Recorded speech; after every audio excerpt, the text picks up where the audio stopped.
Come one, come all, hear ye, welcome to yet another edition of Montreal Canadiens fans overreacting to the smallest piece of information that may or may not be too relevant.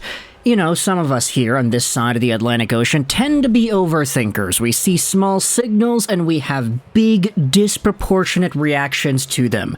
We can be sensitive to information sometimes, whether that be looking too much into certain decisions by other people, interpreting others' actions in the wrong way, getting a little bit too worked up over the smallest things.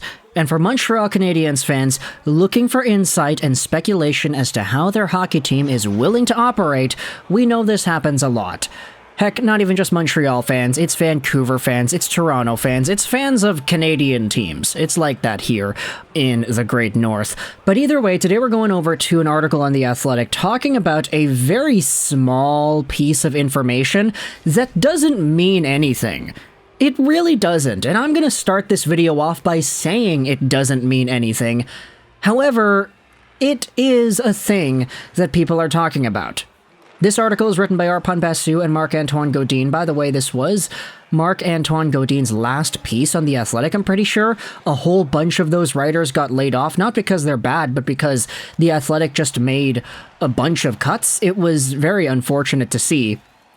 But Marc-Antoine Gaudin went out with a bang in this collaborative piece with Arpon Basu, Canadiens Combine Notebook, no dinner dates, waiting on a goalie, and Cole Caulfield contract logic. Again, this is from yesterday. Also, big shout out to Marc-Antoine Gaudin. Wherever he goes next, will be getting a very good writer at their disposal. But this dinner dates part is the reason we're making this article, because if you go over to the one piece that everybody seems to be buzzing about on the Canadian side, it talks about whom the Canadiens took out to dinner at this year's draft combine.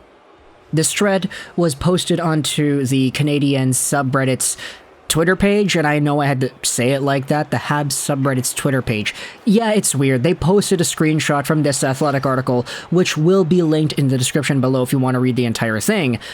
Either way, though, this is what the tweet goes out there and highlights. Every year, which team is taking which prospect out to dinner is among the most intriguing aspects of the Combine. Teams want to evaluate prospects under a different setting, but their decision to invite someone out to dinner is something that circulates quite easily. While the Arizona Coyotes took defenseman David Reinbacher out to dinner, among other prospects, the Montreal Canadiens decided to drop this Combine tradition and take no prospects out to dinner this year. Now, this is a very small piece of info. Like I said, this likely doesn't mean anything, but if you tried to really dig down deep under the surface and claw at whatever strings there may be to pull in this situation, you get tweets like these that went viral after the fact. Can't invite someone who isn't there. Oh, this just means that the Habs have their eyes on somebody that's not going to be at the Combine. It's because the prospect they're interested in picking is not in North America right now. And I've been seeing so many Habs fans from this small piece of information interpreting this as a telltale sign as to who they're going to draft in the draft. And spoiler alert, they're alluding to Matvei Michkov.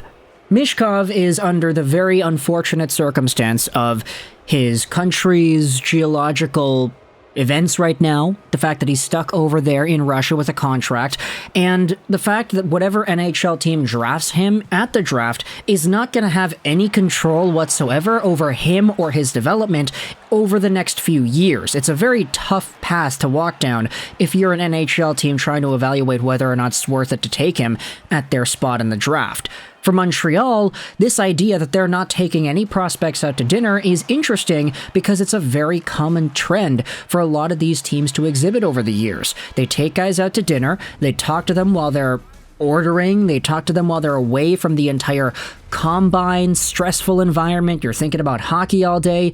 If you get wined and dined out to Eliza or something, you just got to focus on the food, you just got to focus on what's in front of you, you're focusing on your company, you don't focus too much on the bigger picture. It's a lot more of a sentimental, intimate setting. And for the Montreal Canadiens to decide, hey, we don't want to do that. Like, we don't want to take anybody out to dinner anytime soon. Like, we'll just do our own evaluation and keep it there. You could interpret this as saying, okay, yeah, that means the Canadiens are not going to take any of the guys that were at the Combine. They're thinking of taking the guy that's not there. Or you could just interpret this the other way and say, all right, well, the Canadiens might just not want to spend any money. Now, sure, it's probably a pretty cheap thing for a Canadiens team to not want to spend a few $100s to evaluate their prospects a little bit further, but if they genuinely just don't see too much value in doing that, then okay, I mean, it's their prerogative, after all. The Arizona Coyotes taking out Reinbacher and a few other names, that's not surprising. Other teams taking out other guys, not surprising. But if Montreal really just doesn't think this is the proper move to evaluate talent, then I could understand that if you just really said that's the reason why. Sure, you're seeing into the prospect's psyche a little bit more. You know, you get a little bit looser, feel out the nerves a little bit at the Combine, and if you like what you see, you go out for dinner or something. There's a lot of allegory to real-life dating going on here. I apologize for that. But it allows you to get to know the person a little bit more. And if the Canadiens feel they don't think that's necessary, then okay, fine. If you don't think it's really all too worth it to get more so into the inner workings of a person when you're in a more regular setting, then that's all right. But to say definitively that this is because Matvei Michkov is their guy, that is a little bit of a stretch, but at the same time, I don't know if that's gonna really solidify itself. There's a crazy amount of Canadiens fans quote tweeting this and replying to this, all saying, yep, it's Montreal, it's Matvei Michkov, man. Michkov to the Habs confirmed. Michkov. And, yeah, I think a lot of Canadiens fans want Matvei Michkov, if that wasn't already apparent enough. The video yesterday went over the idea of the Canadiens trading away Doc for 3rd overall, or excuse me, trading Doc and the 5th overall for 3rd overall to maybe solidify your chances at getting somebody like a Carlsson or a Michkov. And we had some comments also talking about the idea of maybe just getting 3rd overall by itself for Doc, if you wanted to try to force your hand and get 2 prospects of elite caliber in this draft in the 1st round, Michkov and Carlsson, or somebody else and somebody else, Carlsson and Smith maybe, I don't really know, but for Matvei Michkov, it's been so apparent to me over the past few days here that Habs fans, y'all just really want this particular guy. And it's gotten to the point now where I'm sort of thinking, okay, after all the stuff that Kent Hughes said about Michkov, all of the ideas thrown around that they don't want him or that they do want him or whatever, they want Leo Carlsson instead, it's getting me more and more intrigued as to what actually goes down.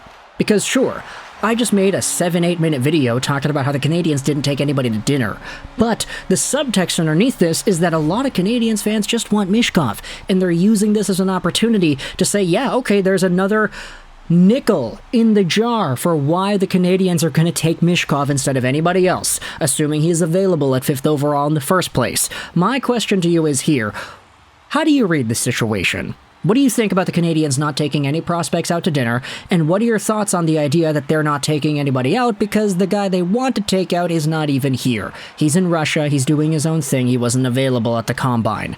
Let me know your thoughts in the comment section below. Also, the link is going to be in the description if you want to go ahead and read it. It is Marc-Antoine Gaudin's final piece, I'm pretty sure, so it was a good career, really good career at The Athletic for him, but wherever he goes next, we'll be getting a very good talent. Either way, let me know your thoughts in the comment section below about Michkov, the Canadiens, the draft combine, and dinner. I hope you enjoyed this video, and bye.